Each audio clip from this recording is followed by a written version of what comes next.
Okay, so while I was filming my Retro Pocket 2S video, I thought, hey, shouldn't I make a Mupen64 video? Or any emulator? And I thought that was a good idea. So now I'm going to show you my Mupen64 setup. So I will be going over touchscreen controls, how to get rid of them, these built-in controls, how to add them, and I'll do a bit with the display. I will not be doing texture packs as I do not know how to do that and I do not think that they are good for this one specifically. I will go over how to set up Ship of Harkinian later, but that is not N64. While it is an N64 game, it is not built on the N64 like emulator or engine at all. So the first thing that you want to do is go down into profiles. Right here you can see controller. And it's usually set to Xbox right when you come in. And as you can see, when you select it, it has copy. But that's not what we're trying to do here. We are trying to make a new one. So let's say you press new, and you can name it whatever you want, and you press OK. I already have one set up. As you can see here, retro gamepad. I'm going to edit it. As you can see, there's more options that I could use. So right here, I have L. This is mapped to L1, this one right here. And we have R, that's R1, this one right here. Z, so it's mapped to two things. It's mapped to this, and it's mapped to this. Before I go any further, I'll explain how to map everything quickly. So first, let's just click R, and then we can unmap it, and that's unmapped. You click it, and you just press it, and it'll work right out of the box. So it should be able to pick up on anything. Let's see if I go down to something that's not mapped, like reset. If I just press this mappable button on the Retro Pocket 2S, it'll be able to pick it up. That's button C. I don't want that actually, so I'm getting rid of that.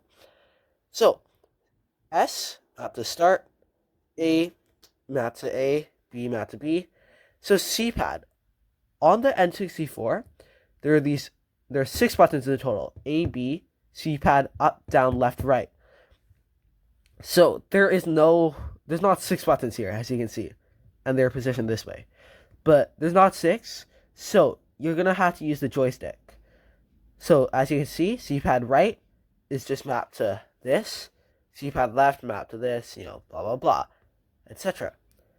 Next is D-pad. So that is pretty self-explanatory too.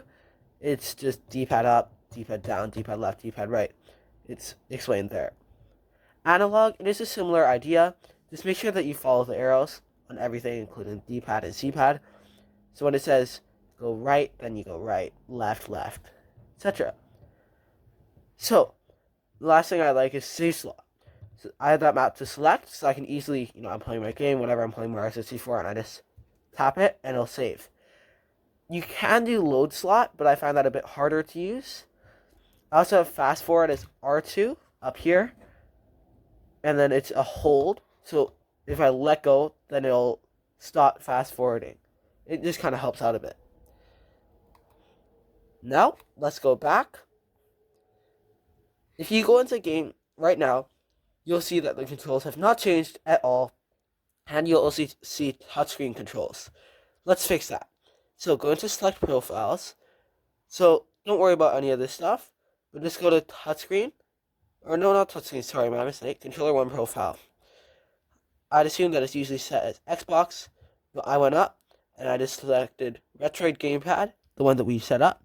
Of course, you don't have to name it Retroid Gamepad, by the way. You name it whatever you want. So now, if you go into the game, it should pick up on your controls, but you'll notice a whole bunch of big things. There'll be a joystick, and there'll be all the other buttons. A, B, start, X, Y. There was no X, Y, Z. The C-pad, the L, R, Z. So to get rid of that, go into touchscreen. And I don't know how to get rid of them. I'm sorry, I'll explain my best.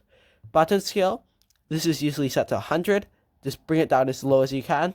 Button opacity, I'd assume this is also set to 100. Just bring it back down to 0. That's all the important stuff. So hide buttons when not used. That should be already selected. That's better to have. And then I selected number of seconds before hiding 0.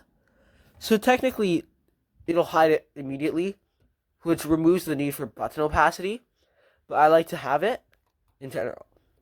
So now let's go on to display. So you go to display, render resolution. You can select whatever you want. If you have like a lower thing, I would recommend focusing on the lower pixel count.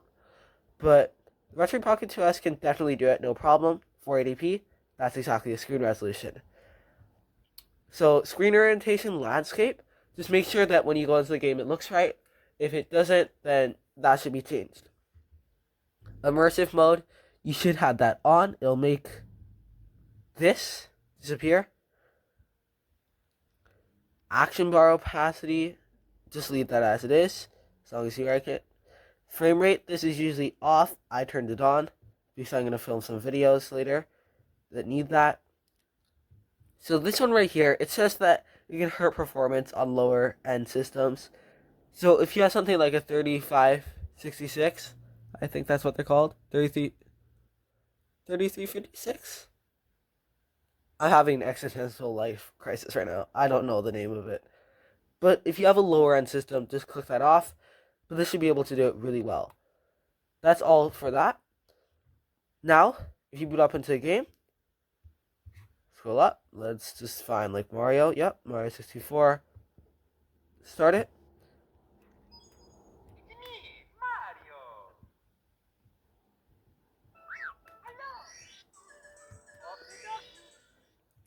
So, all your touch controls should work now. But one thing I want to note is if you remember in the touchscreen area, I said, hey, the touchscreen won't work exactly as you would want. There's no easy way to remove it, as far as I know. So, if you look, if I hold, I can do this right.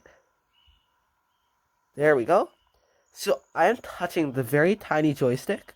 You can't see a joystick being used, but there's definitely a joystick there. I'm sorry, I'm covering the screen.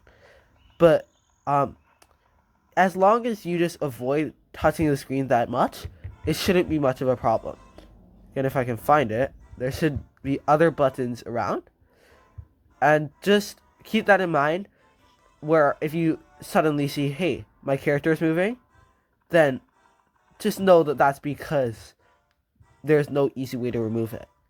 And again, just to say, we said set frame rate. If you look at the top right, there is some information, I think.